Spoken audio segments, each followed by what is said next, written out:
right? You have a lot of turnover, possibly. Kelsey may be finished. Where I'm looking up average life expectancy. I'm dreaming at this point. Like, I can't. I'm done with the season. What's the next evolution of Pat Mahomes? And it's weird to be talking about a guy like, what's the next evolution of Pat Mahomes, and he's not 30. You could be anywhere doing anything, but you're hanging out with us, and we appreciate that. So wherever you're listening and however you're listening, we appreciate you guys for listening. With that being said, ladies and gentlemen, welcome to another exciting episode of the Game Plan Podcast. Alex Goodwin is my name. You can follow me on Twitter at Alex Goodwin TSM. Again, that's on Twitter at Alex Goodwin TSM. That's T as in tacos, S as in sangria, M as in margaritas. Kennedy Miller, my guy. What's going on, fellas? How y'all doing today? Man, pretty good, dog. Ken, where can the folks find you on Twitter, my good man? Find me on Twitter at _Kennedy Miller _. Again, that's _Kennedy Miller _. All right. And joining us here to ring off the new year, to pop this bad boy off, LaMar Gafford, Sinla Preps. What's going on, dog? Man, I am pretty good. The Mavericks are on a 2-game winning streak, so we're starting off the new year on a good note. Wait, hold on, Lamar. You back with the Mavericks? I thought you were over there with the Pacers. Look, both of these teams are not doing so great, so it looks like right now the Mavericks are hanging in there. I mean, I saw a crazy stat line here that Rick Carlisle has 999 wins, and the Indiana Pacers are on a 13-game losing streak. So he's been sitting at 999 for about a solid month. Goodness gracious, they are bad. They are like bad. People start talking about the parity in the league. You go from like Tyrese Halliburton doesn't tear an Achilles, and they possibly win a championship, and now they're the worst team in the league without him. Right? I mean, it was Hookah. It was Hookah last year, and now what are you on if you're on the Pacers at this point? Reggie, dirt, grass. Straight up Reginald, okay? That's that. Like, I want better for you. This is, Ken, when you were in college before, everybody was of the legal drinking age. Did you ever drink some real cheap liquor where you just drinking it just because you just trying to get there? Of course. So what, Mad Dog 2020 Boone's Farm, something like that? Mad Dog 2020. That's what the Indiana Pacers are this year. Mad Dog. Straight up Mad Dog. You gonna wake up with, as my dad used to call it, Mad Dog, that rot gut. Go wake up with your stomach hurting. Like, what the hell? I ain't never drinking that shit again. Right? That's the Pacers. At least with the Mavs, you can kind of see what they're doing. I mean, it might be, it's something that'll get you there at least. Typically, guys, I say T as in tacos. I should have said T as in trade. Because the Atlanta Hawks just traded Trae Young for a CJ McCollum and some dude I have never heard of, right? So, Ken, what is your first reaction to the end of the Trae Young era in Atlanta? And I'm heading to D.C. It's rare that you see a guy that is technically in his prime at 27 years old. And if you just look at the raw numbers, like, I think 3 out of the last 5 years, this guy's a guy that averaged like 24 and 10, like 24 and 11. Really puts in a lot of box numbers, and really, he's got some big moments. Like, it's not like he's been on losing teams. Like, he took a team to the Eastern Conference Finals. We remember the big games that he had against the Knicks in the playoffs. He's played well, but we also know him to be a undersized guard, a liability on defense, someone who really, if we can pull up compilations of James Harden and Luka Doncic not caring or giving any effort on the defensive end, Trae Young is up there as well. And so I think the Hawks saw they have a budding star in Jalen Johnson. They were on the verge of having to pay Trae Young a lot of money and said that we're not going to do that. And now we just got the notification that they've cleared cap space to try and trade for Anthony Davis. So I'm not sure what their end goal is going to be here. But I definitely don't think CJ McCollum nor Corey Kispert are in their long-term solution plans.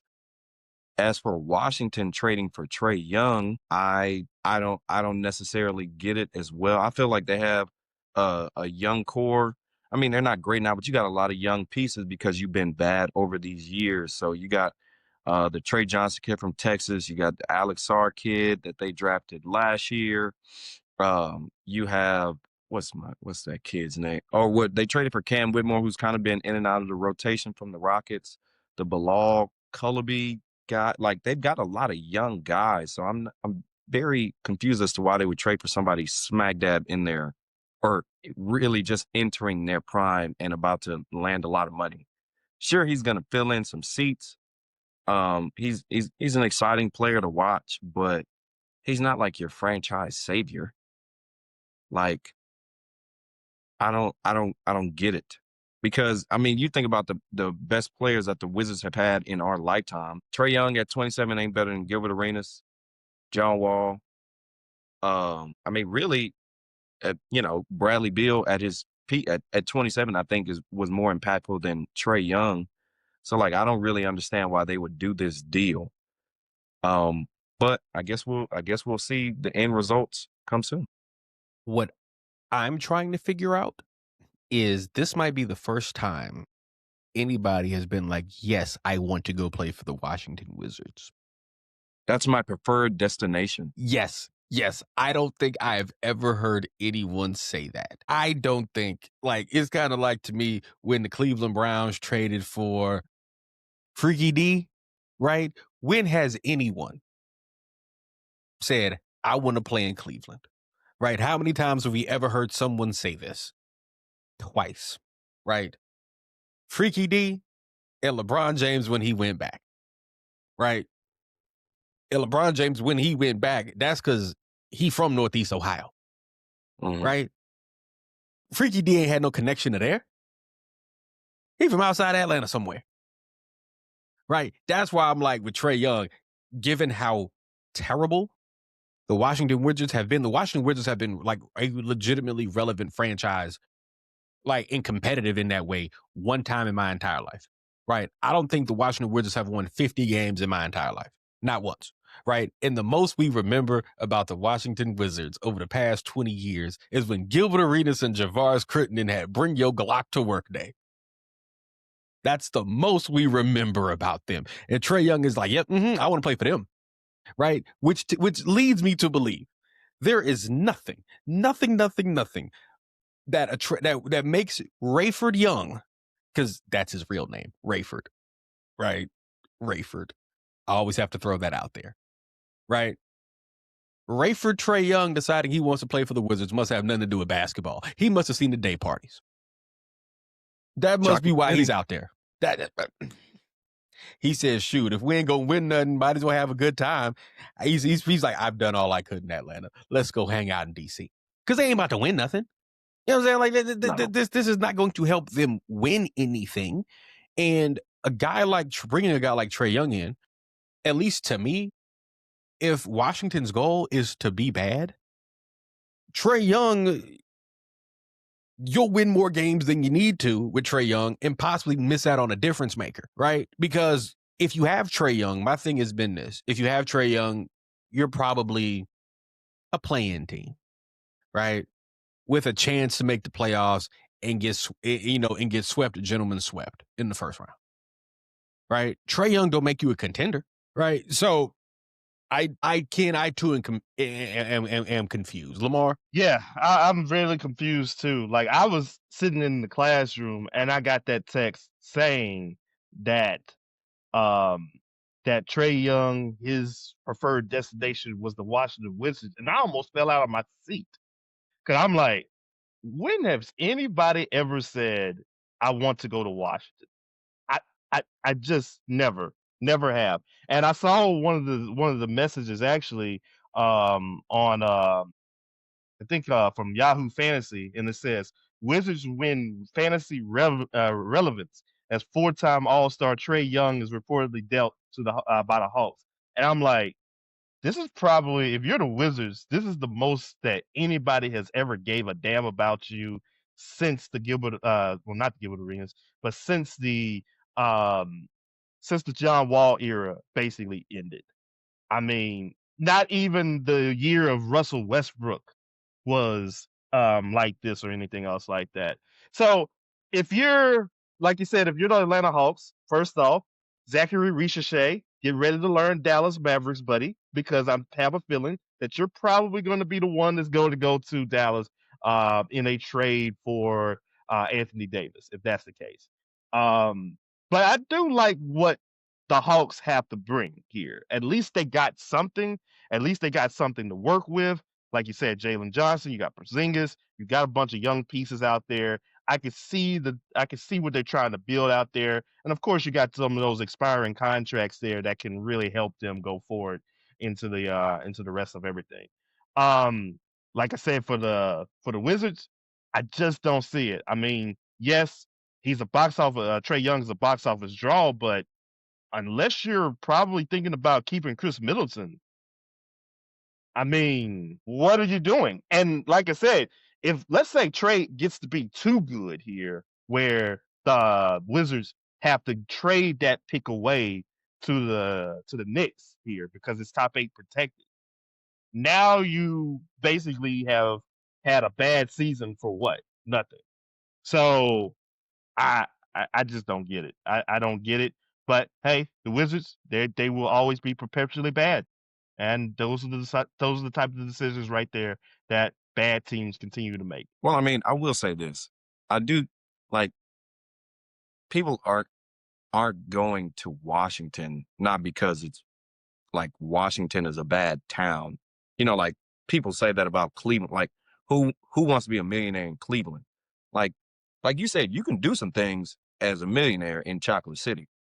A lot. You could do a lot of things. You could do a lot of things. Like it's not like people are not going because it's a bad city. It's a bad organization. Well, like it's an organization that hasn't made good moves in the last 15, 20 years, right? Like you said, I had to look it up. The last time the Wizards won 50 games is 1979, before crack hit the streets. Okay. Just say no. Before Dare was introduced. The Wizards were dominated with Wes Unseld. Okay. Look, and then the moment crack took hold, it was over. They had to change the damn name of the team because there was so much violence in They took city. the bullets out of there. Yes. But you know, the organization has been bad. They made some bad decisions. But also, I do think him going to the Wizards, the first point that I made was they already got a lot of young guys. So, you know, at some point, it's like it's time out for bringing in or tanking again. Like Cooper Flag already done got drafted. Like, I mean, you could be trying to tank for AJ DeBanza, right? But okay, you don't get him. Like I already named 4 guys that you drafted high in the lottery. So at one point, are you going to say, who are my core players? Who are my role players? Who is going to help me be a part of? Who is going to help be a franchise centerpiece? And I think with Trae Young, especially in this Eastern Conference, it doesn't take many moves for them to go from a play-in team to a playoff team. Now, maybe it might change to be a true contender, but in this East, when we thought that Milwaukee was going to be one of the top 5 teams and they are 11th right now, right? You look at the Bulls are 17-20. They're in the play-in right now. The Hawks are 18-21. Then you got the Heat in Cleveland who are 20-17, 21-17. But you can't tell me that you see a bona fide contender in the Eastern Conference. Right now, if we all had a gun to our head and had to choose who would be the NBA champion, it is coming out of the Western Conference. Yes. Probably the first 2 or 3 picks until we get to the team in the East. And so it's like, okay, well, we got one. We got a guy that we feel can, like LaMar said, his box office. He's going to increase our wins a little bit. Now, okay, let's add a second and third option. Or let's add a first option where he's the second option. Right? So I just think the main problem with the Hawks is they didn't feel comfortable paying him that money, which I totally understand. If you don't feel comfortable paying somebody that money and he's expressed to you that he won't re-sign there, I am all for trading him before his contract is up so you can get something in return. Now, that something is CJ McCollum. At Uh, 34 years old. yeah, at 34, who, half the league hates him for his moves as a president. And then Corey Kispert. So you didn't get much, but at least you got something. And I'll say this because this has been something I have been thinking about for a while. How much winning can you do with Trae Young? Right? Like, how much winning are you going to do with an undersized guard who doesn't play much defense? How What much they winning did can and after that COVID year, the right, conference finals in the best case scenario. right. And I think that was just they got hot in the weak East. That's what that was. Right? They got hot in the weak East, and obviously that wasn't scalable long term. Right? But you're not going to be able to do much winning with that guy. Right? Now, he's not like okay, at this point I'm out on LaMelo Ball because I just don't think that dude plays winning basketball. Like, you just not going to win none with that guy. You're just not. He's going to put up a lot of points on bad teams, and he's going to score 25 points on a team that loses 55, 56 games a year, and that's all he's ever going to be. Right? Right? Trae Young isn't that. Right? Trae Young is a guy who you'll win 37, 38 games with Trae Young. Right? You'll be in, if you're in the East, you'll be in the play-in. Right? But if you're expecting Trae Young to be your best player, this has a clear ceiling on it, right? Like, you're playing maybe first round and out, right? But again, at this point, we're almost asking the Wizards to make competent moves, right? Like, hey, get a bona fide number one, right? Now, is there one they could find in a draft? Possibly, but you've won with Trae Young. You're going to win too many games to really be able to move back, to be sorry enough to get a difference maker. That's why I'm like, what are they trying to do here? Right. And I had the same question with like a team like San Antonio 3 or 4 years ago. Remember when San Antonio had like DeJounte Murray, Derek White, and those guys? And we were a play-in team at best. Like, you're going to lose in the play-in and then that's it. Right. Trae Young's not, but you're too good to be terrible to get a difference maker, but you're not good enough to actually be a real contender. Right. Where does that leave you? But if you're Washington, is 38 and 44 actually what you're looking for, right? Are you cool with that? Because if you're cool with that, Trae Young is going to give you that and not much else, right? But if you're expecting more, if you're expecting to be a 48, 49, 50 win team that goes, a round or two deep in the playoffs, and you just traded for the wrong guy. Yeah, and I think that definitely is that right there. I mean, shoot. I mean, we remember earlier in the season here where the trade rumor was that the Wizards were going to try to get LaMelo Ball. And I'm like, why in the hell would they want to do that? And why in the hell would he want to do that if he's doing bad in Charlotte? I mean, Washington is it's just Charlotte without the vibes, basically. So it's just it's just one of those things again. But I think they said mainly he knows the GM there. He feels pretty safe that maybe the GM can kind of build a team around him, like they did in the 2021 Eastern Conference Finals. But the thing is, I think about that Hawks team is, well, one, if Ben Simmons wasn't afraid to post them up, I mean, they wouldn't been in the Eastern Conference Finals.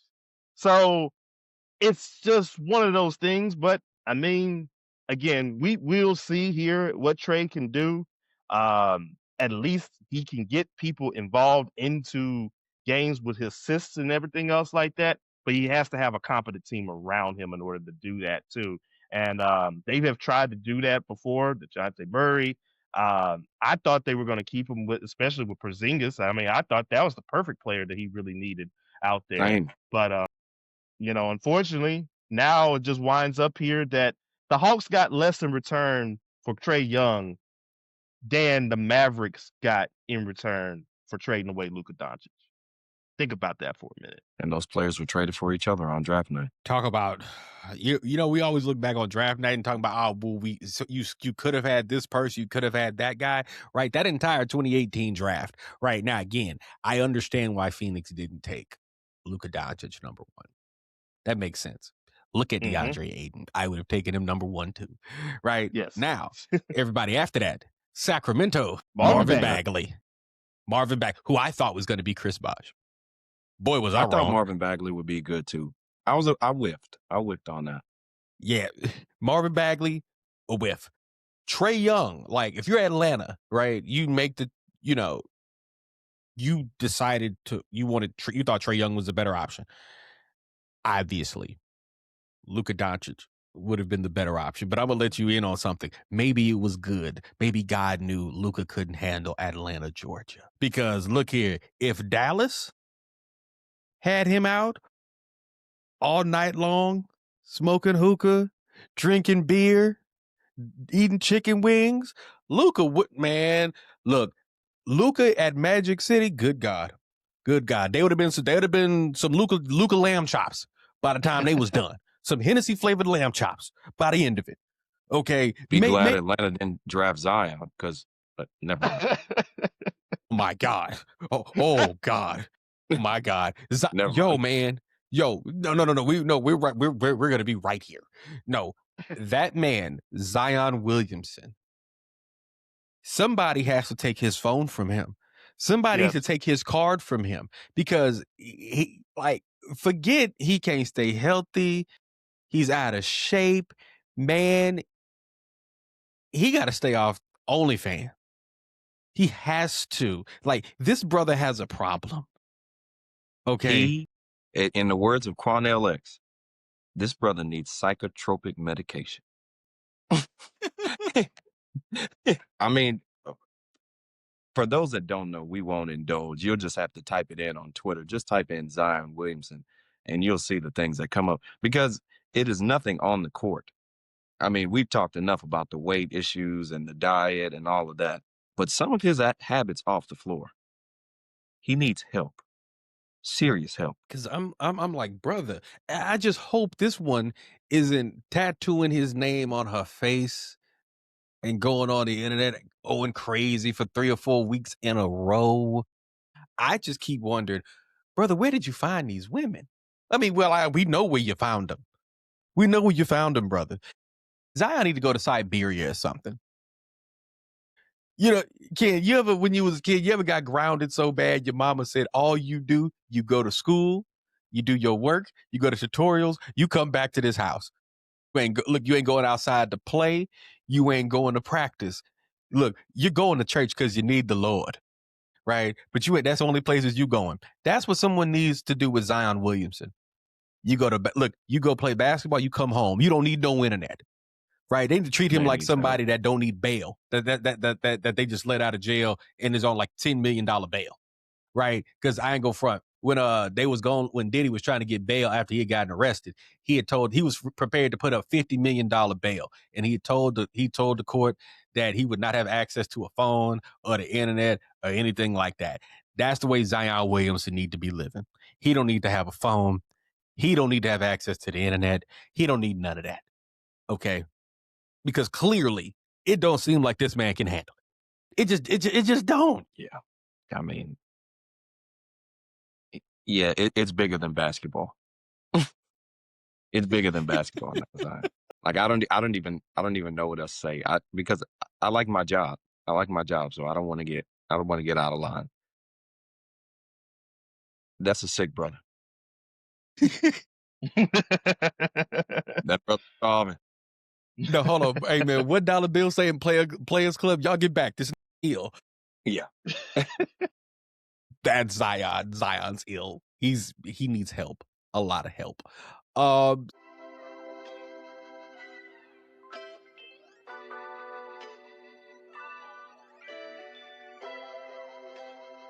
Switching gears. You know who does not need a bunch of help, guys? You know who is doing everything just fine and is moving along just smoothly? The basketball school, no more.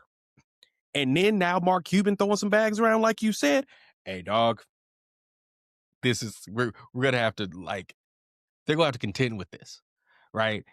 They're gonna have to contend with this. Not only is Ryan Day gonna have to make sure he don't lose to Michigan or lose more games than he shouldn't, right? Now he got to deal with Indiana, right? Oh, man. But LaMar, like you said, Kalen DeBoer, I bet you he wished they would have just lost that game to Oklahoma. And he could have just exited stage left. Because I'm not going to lie, he is a dead man walking. Dead man. Dead man. I think them folks in Alabama, and Ken, I can really be honest with you. In my lifetime, since like Saban got that job, I can think of on one hand the number of times they've gotten their asses just kicked like that. And I've really only got one instance, just one. The 2019 national championship game when they played Clemson. Mm-hmm. And they lost like 44-13, right? That's the only other time I can think about like a loss. Like once Saban got it up and got it rolling, sure they lost to A&M. Sure they lost to Ole Miss a couple of times. Sure they lose a fluky game at Mississippi State or, some weird game here, some weird game there. But once Saban got it going, one time can I remember them just getting bell to bell, taking an ass whipping, right? And I think them Alabama people, they can take them losing and possibly getting their ass whooped by Georgia, right? Because they lost to Georgia like 27-10, and that game really wasn't close at all. It was a very similar feel to this one, right? They can take that because it's Georgia, right? Georgia's modeled after Alabama. Kirby's former Alabama assistant, the whole deal. They get that. And because they also know this, we going to beat Georgia 8 out of 10 times, right? Like, it's just very, like Kirby, that's just a hill Kirby's struggling to get over consistently.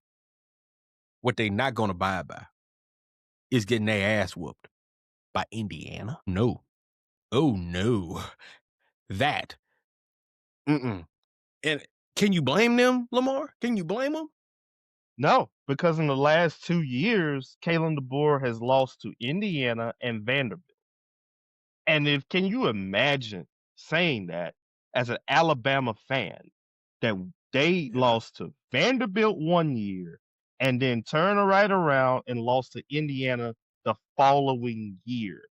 That would run anybody out. Forget the third year. Do not pass go. Do not collect $200. You're not surviving in this town. And that's why I feel like in 2026, I mean, this year is very, very crucial for him. I'm looking at the schedule right now, and I see that he could probably start off 2-0, but you got Florida State coming to Tuscaloosa. You got Georgia coming also to Tuscaloosa. You got Tennessee right after the Georgia game. You got A&M. You also got the traveling circus that is the Louisiana State University Tigers in November, and then also you got Vanderbilt. And Lord forbade that he loses the offer or something like that. Like he's got to win 9-10 games and to possibly have a chance to save his job. And that might not be good enough for those folks up there. He might have to win the whole thing. And it's just that's the thing about Alabama. That is a pressure cooker right there that you do not want to be part of here. And I hope he loves the prestige of it, because it could either make you stronger or it could run you off. Run you off. I think they're hoping he quits. I think they're hoping he just wakes up and is like, you know what? I kind of want to go somewhere else. Washington hiring. Look, Arizona, look, is there anywhere else I can go? Call in sick, man. If I was Kevin DeBoer, I'd be calling in sick every other day. Nah, man. Kid, what you have? I mean, so we all on the same page that Indiana's going to play Miami for the national, or yes. Yeah. I think Indiana's playing Miami for the national championship, and I think Indiana's winning. I'm gonna say this. I'm gonna be honest with you. I think there's a world where Ole Miss makes it to a national title game. Can you imagine a national championship game with Ole Miss and Indiana? That would be crazy. I feel like in NCAA, if you try to like, this is a national championship game you get when you're playing 48 years into the dynasty, right? Like, I think there is a world where Ole Miss makes a national championship game. And I think the world where that happened is the world where this game becomes a track meet. If Ole Miss can dictate the terms of how the game is going to be played and they can score points, like if Miami has to score 35 points, they're going to lose that game because Carson Beck can't play dead. He's bad. Like he has regressed in a way over the past 24 months that I just didn't see coming. Right? Like he's averaging like 6.9 air yards per attempt. Right? Like he's not throwing the ball down the field. Right? If Miami can keep everything in front of them and dictate the terms of the game to Ole Miss and make this a 13-7, 16-10 type of game, basically what they've done in those their first two rounds of the playoffs, then and really let the defensive line, the edge rushers win, and they can run the football, then Miami will win that game. Right? But if Ole Miss can run the ball, if Ole Miss can, get some things going, if they can protect the quarterback, which is going to be the key thing against Ruben Bain and company, I think Ole Miss can win. Right? I think Miami has a clearer path to victory just given how good they are on the line of scrimmage. Right? But if you're asking me right now, who would I rather have at the end in the last minute drive of a game, right? Or being down 7 or 10 with 2 or 3 minutes left, I'd rather have Trinidad Chambliss than have Carson back. You know what I'm saying? No, I totally agree. But I still think, like we've always talked about with college football, it goes to the line of scrimmage and the battle of the trenches. And I think is Ruben Bain, right? He's going to be a top 5 pick. Like that dude is disrupting. He is very disruptive, and he's really good. And I just don't know if Ole Miss, like I think Ole Miss played that game out of, pure, like we're gonna get back at our coach for spurning us in this moment, and they played well. I mean, they played Georgia well the first game, and they kind of folded towards the end, but none of us really expected Ole Miss, even with Lane Kiffin, to really make a deep run in the playoff. We knew they probably could win a game, but we didn't think they could win 2 or 3. Now, sometimes situations like this causes teams to band together and fight for a greater cause. But I think they beat Georgia. That was impressive enough. And now I think, like I'm not gonna say they're content with losing, but I think that was to show their coach, like, hey, we can still do this without you. And I think Miami is I think they're just too powerful for them on the line of scrimmage. I think there's some, Lamar, I'm gonna go to you. I think the idea that I think coaching wise, I think Miami does. I'll back up. There are some issues with Miami in Mario Cristobal and game management, right? But like Ole Miss had the same sort of problems at the end of the first half where it cost them a field goal attempt. And then at the end of the game where like Ole Miss, Joe Judge and Pete Golden clearly did not know with 1 second left, all they have to do is touch the ball and the game's over. Right. So game management wise, I think like Pete Golding, there seems to be that's not everything, but it ain't nothing either. Right. I do think the part about Lane, you said people banded together, for a greater cause. Most times we're thinking about the New Orleans Saints coming back to New Orleans post Katrina, right? We're thinking of, something like, or the Lakers after Kobe has passed away, right? This ain't about the greater good. This is about they hate Lane Kiffin. Right? That's all this is. This is people hate Lane Kiffin, right? That's we're gonna show him, right? And I think for me the big thing I've been thinking about with Lane this entire time is Brian Kelly left Notre Dame when Notre Dame had a chance to make that 14 playoff that year. But that's not a clean 1-to-1 to this.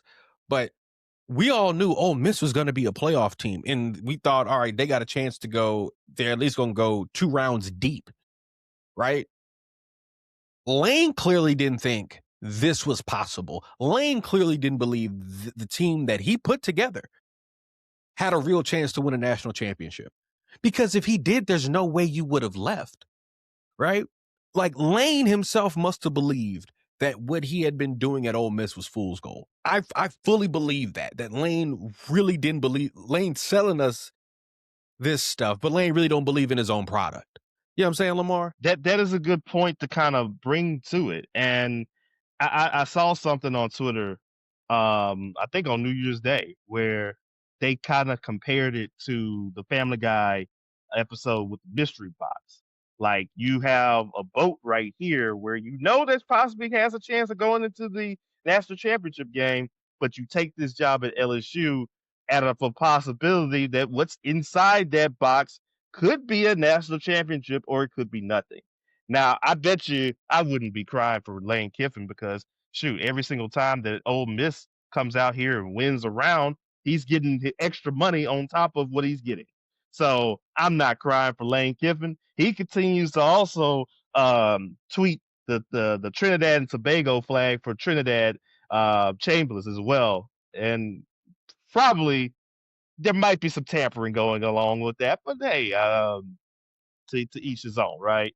But I think in the case here, Ole Miss, yeah, they probably are showing him, yes, this is what we can do here. Are they really showing him though too? Because I mean, Lane's still getting his buddy.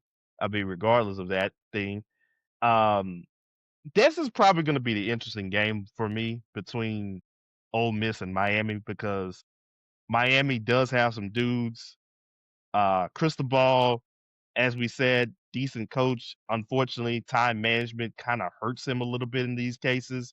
Carson Beck, not really the best quarterback out there. I mean, one of the Cavalier twins basically decided to leave him because of his bad play, I guess.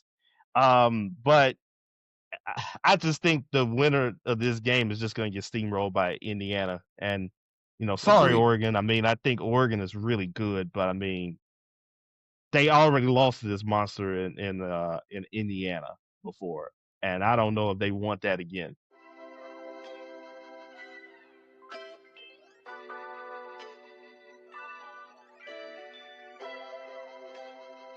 There's something I've been thinking about, right, with this Miami team, right? This is the first Miami team really in the past 25 years to really have a real chance at winning a title, right? And I know I think about the Miami Hurricanes teams that I think about are those teams when I was a little kid.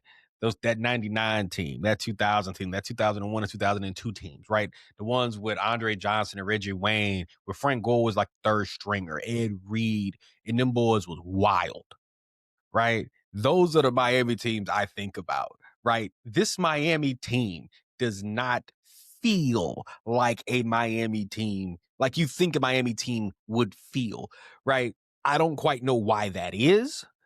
Well, I do have an idea. I feel like all of these guys are treating themselves like a brand very early and then become boring, soulless sort of avatars, right? And they don't really give you much anything, right? Like this isn't the Miami that's gonna get off the plane in fatigues, right? This is Miami where they're playing Texas in the Cotton Bowl and Robert Bailey's like the kick, like whoever catches that kick, I'm gonna knock his ass out. And then Robert Bailey proceeded to run down there on the kickoff and knock the kick returner out unconscious, right? Like this isn't the Miami that's gonna win a game by 35, 36 points in the Cotton Bowl, but have 200 penalty yards, right? Like that's Randall not Thrill there. Hill running to the tunnel.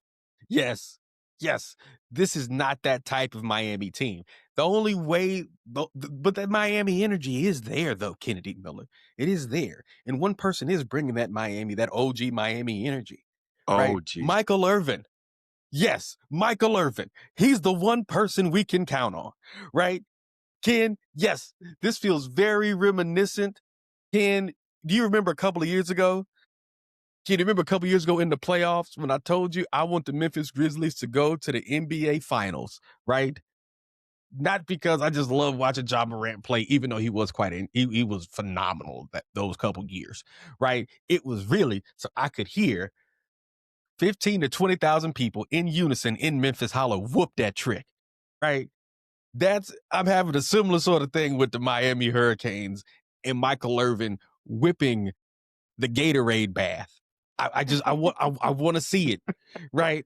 I want to watch it. I want to see it. And now they're starting to click to Michael Irvin. And I just thought that one time he was on all fours. He be on all fours watching the game the whole time. The man was screaming that it's a Category 5. There's nowhere to evacuate. And then when they panned the camera, he was talking to no one. He was talking to himself. Like, if you had seen the way he was talking, you would have thought that he was talking to somebody on the other side of that camera, and he was talking to no one. That man is a national treasure. And whoever is his supplier gives him the purest grade that I've ever witnessed.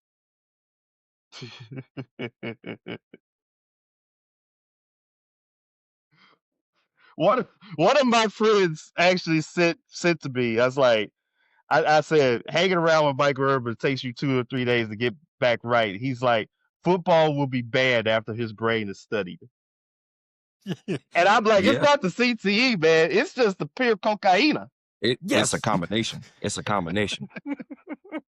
It's one of the most deadliest combinations. And he's been able to keep himself together because you can tell he must not have gotten hit so much to where he's way off the deep end. Like, he's not like Antonio Brown off the deep end, right? But like Michael Irvin is like CTE drug use enough to where it's still fun to watch. You know what I'm saying? It's still fun to look at him and be like, man, he's having a good time.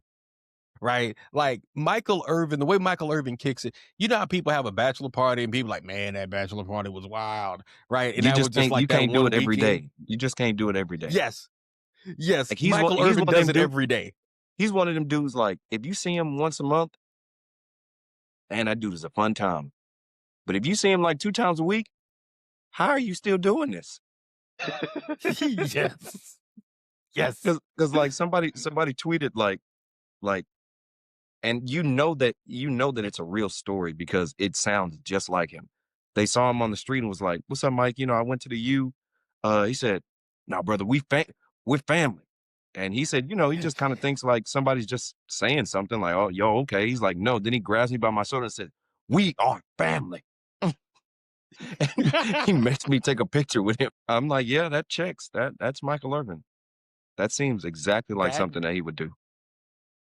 He's one of those people you just want to hang out with once to say that you did. I do.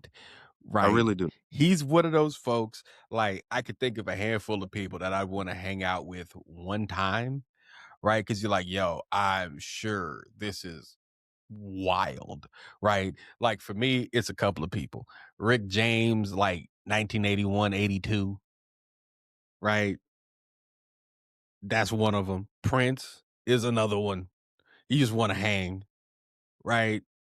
Michael Irvin is a third.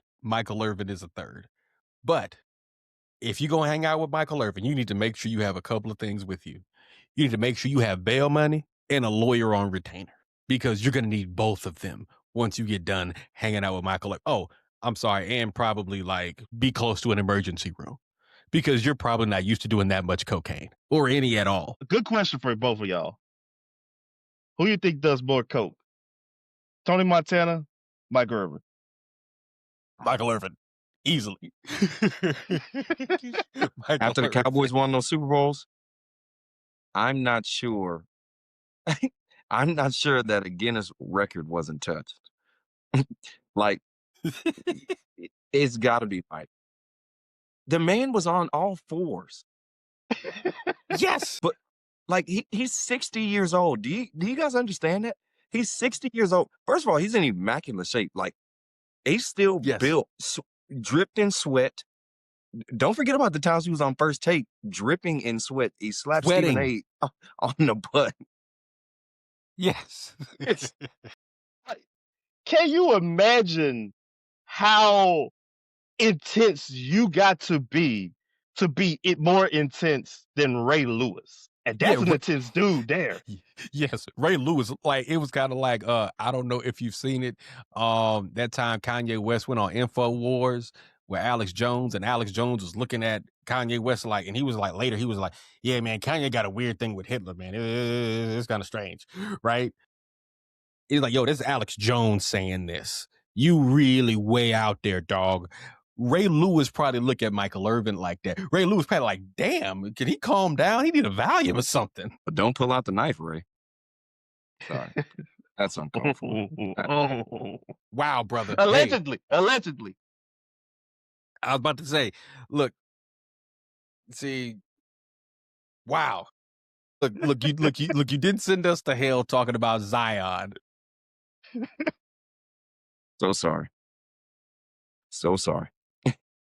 Either way, if Miami wins a national championship, they will not be able to show the locker room celebration because there's going to be a whole lot more in there than champagne. Okay, they might have to take Michael Irvin's keys from him. Take Michael Irvin's phone from him.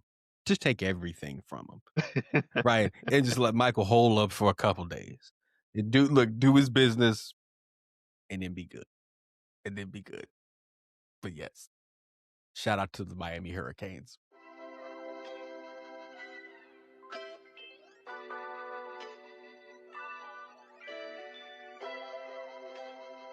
All right, guys, y'all ready to pick a couple of games and then get up out of here? Yes, sir. Absolutely. All right, man. NFL playoffs opening weekend. All right. We don't have to spend very much time on this game. The Rams are going to beat the Panthers. I feel good about that. Rams by at least 2 touchdowns. I'll say the Rams by a touchdown there. I mean, at least Cam Newton's going to be there helping with the keep pounding drum, but I think the Panthers are going to be the ones that get pounded. Wow. I'm just going to leave it at that. Let's move on. Because I had jokes about about several different people, but I'm like, at least they're not a cat. At least they're not. Never mind. Wow. We gonna get fired. We need to get out of here quickly. All right, Packers at the Bears. Ken, who you got? Bears. I think they played twice this year. Both times the home team won. I think the Bears, the Packers are kind of depleted with some injuries right now. I think the Bears are going to pull it out. Like I've been impressed with Caleb Williams. I still think he's got a ways to go, but the improvement that he's shown from year 1 to year 2, he doesn't really turn the ball over that much. Ben Johnson's been really good for him. They have weapons on the offensive end, right? Only thing, like, is their defense going to hold up? Is it going to be the same defense against the 49ers, or is it going to be the defense when they played against the Lions and the offense couldn't score? So I think the Bears are going to take this game. I just think the Packers are too depleted right now to really make noise. Yeah, this will be a close game, but I got the Bears winning this one. I just think that both of these teams have been very close against each other, and I think that's why I think this is going to be very close. But it's just that the Bears are the healthier team in this case, so I think they will get the chance to win, and that would be a good notch here for Caleb Williams and trying to get his first playoff win. All right, next we got Bills at Jacksonville. I'm going to go with Buffalo here, and I'm going to say this. There are no excuses this year for Josh Allen, right? Pat Mahomes ain't in the playoffs. No Lamar Jackson. No Joe Burrow, right? If they don't make it to, at minimum, the AFC title game and the Super Bowl, I don't want to hear it again. Because when else is it going to be this clear of a path for him, right? There is no other quarterback in the AFC that's in the playoffs that is as good as he is, right? Now, does Josh have the best team, the most complete team? He doesn't, right? But I ain't going to front. I ain't trying to hear all that. I'm just not. I am not. Right? I think the Jags have had a phenomenal season. Phenomenal. Liam Cohen probably should be getting a whole lot more like buzz for coach of the year, right? And what he's done with Trevor Lawrence, right? But I'm going to go with the Bills here, right? A Jaguars team that, even though the Jaguars are playing with house money because no one expected them to be here, right? I think a Buffalo team that's been here before and has played in these types of games before, I think this is a game that Buffalo's going to win. What about you, Ken? I'm actually going to go with Jacksonville. I mean, they're one of the hottest teams in the league right now. They've got 4 losses. And I think Yeah, 3 of them they've won like 8 or 9 in a row. They won 8 in a row. They're coming into the playoffs winning 8 in a row. They've got 4 losses. 3 of them against really good opponents. The other one was against Cincinnati in week 2 when they still had Joe Burrow, even though he went down in that game. Like you said, all the pressure is on Buffalo. Like, I don't know if there's ever been a 6 seed with more pressure to win a game than Buffalo is coming in. Like, if Jacksonville loses, it'll be like, oh, it was a good year for them. They showed a lot of promise. If Buffalo loses, they're frauds, right? For And all they're the firing reasons the that you coach. make. And they're firing Sean McDermott. Like, all of his contemporaries are not here, right? If you are the so-called best player in the league, you gotta get it done now. Like, the AFC is wide open. And I just think if this game, first of all, Buffalo always starts slow. Like, they start slow this year. And like you said, they may not have a complete team, but you got enough. Like, you got enough. You got the rushing yards leader. You got enough to get the job done. And you got the best player in the league. If they start slow in this game, I don't think they're gonna win it. Cause like down the stretch, I'm not gonna say they get tight, but it's like Buffalo in close games. I don't trust, not necessarily They get Josh. tight. They get tight. Yeah, like McDermott with the play calling. I don't know. I think if it's a tight game, Jacksonville's gonna win, and I do think it's gonna be a close game. So I think Jacksonville pulls it off. LaMar. I'm going with Jaheim Allen. If not now, when? That's the thing. If not now, when? Because as what Alex said, you have no excuse. If you can't get it done this year, you're probably just going to be one of those guys of what if and all that stuff. You're just too talented enough. And I think the Bills are talented enough there to get themselves there. Jacksonville, great story. I hope they can continue to push forward. I really like this team. I really like what they have been able to do. But I just think the Buffalo Bills, a lot of big game experience for them. So I got them.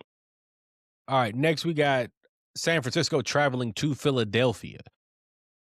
I'm going San Francisco. The Eagles are too inconsistent offensively, right? Like, they can have great halves or a great game, but as soon as they have a good game or a good half or a good stretch, they can also have a quarter or a half of football where they don't get a first down, right? Like, this is too talented of a football team to look at times as if they don't practice. But that's sometimes how it looks, right? I think Kyle Shanahan, this is probably the best coaching job he's ever done. Because typically, Kyle Shanahan's teams get hurt and then it falls apart because they don't have the guys, right? But they've had a ton of injuries this year. Hell, Brandon Ayuk, they fired him midway through the year, right? Like, they've had a ton of injuries. They went out there with Mac Jones for a hot little minute. They made it work there. I think, personally, I think Philadelphia's a better football team, right? But their inconsistency on offense is just, I think it'll cost them this game. I think, San Francisco's well coached enough. And then I'll be honest with you, Robert Saleh at defensive coordinator versus Kevin Patullo. I'm going to go with Robert Saleh every time. Because Patullo, personally, again, it just doesn't seem as if they have much of a clue at times of what's going on. And this feels so crazy to talk about a team like this that's gone to 2 Super Bowls, right? Like, Nick Sirianni is possibly, I don't know if we've ever questioned a coach more who's gone to 2 Super Bowls and who's won one. But I feel like we do a whole lot of looking at Nick Sirianni and saying, like, 85% of the time, bro, what are you doing? You know what I'm saying? I get you. If this was any other opponent, I would probably pick the opponent. You say the Eagles are too inconsistent. I say the 49ers are too injured to really make some noise. we don't even know if Trent Williams is going to play or Ricky Pearsall. Like, I mean, hopefully they do. I mean, if Trent Williams plays, that might change things a little bit. But the thing is, I just think Philadelphia is too talented for this team to overcome with the injuries that they have. Right. If Trent Williams is not playing and that front four can get pressure on Brock Purdy, I think it's going to be very tough. I think with all those guys being out for San Francisco, they're going to have to send all these different blitzes. Right. And if they can't get there with their four, I think Jalen Hurts is going to be able to eat that defense up. Now, I do think that all the points you made are act like the 49ers are much better coached. They have much better coordinators. And I think in a perfect situation if both teams are fully healthy, I think the 49ers beat Philadelphia because they're so inconsistent. But I think Philadelphia is going to pull away with this one just because of how many players San Francisco is missing. Yeah, the Cowboys fan in me really wants both of these teams to lose, but Correct. I have to go with the 49ers in this one. The Eagles are too inconsistent, as Alex said. I think I Nick would love for the Sirianni's. Eagles to lose, by the way. Go Oh ahead. yeah, absolutely, absolutely. I mean, all day, every day. Nick Sirianni's a clown. Just point blank. Period.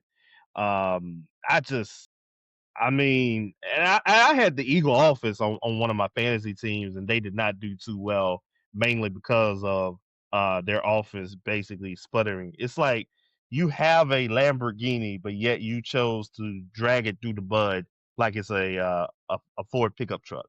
Like they're maddening sometimes, and I'm not even a fan of the team. I hate the team, and it's like they should be much better than this. And so for this, I got to go with the Niners. All right, next game up on our list, we got Texans at the Steelers. I'm going with the Texans on this one. Houston is the hottest team in the league, right? Like Houston's won what they finished they won 10 straight to close the year out, something like that. And I think if you're Houston with that defense travels. They are going to show up and knock the hell out of every single person that they play. They gonna show up and they gonna hit. And I'm not gonna lie to you, the idea of Will Anderson and Daniil Hunter chasing 65-year-old Aaron Rodgers.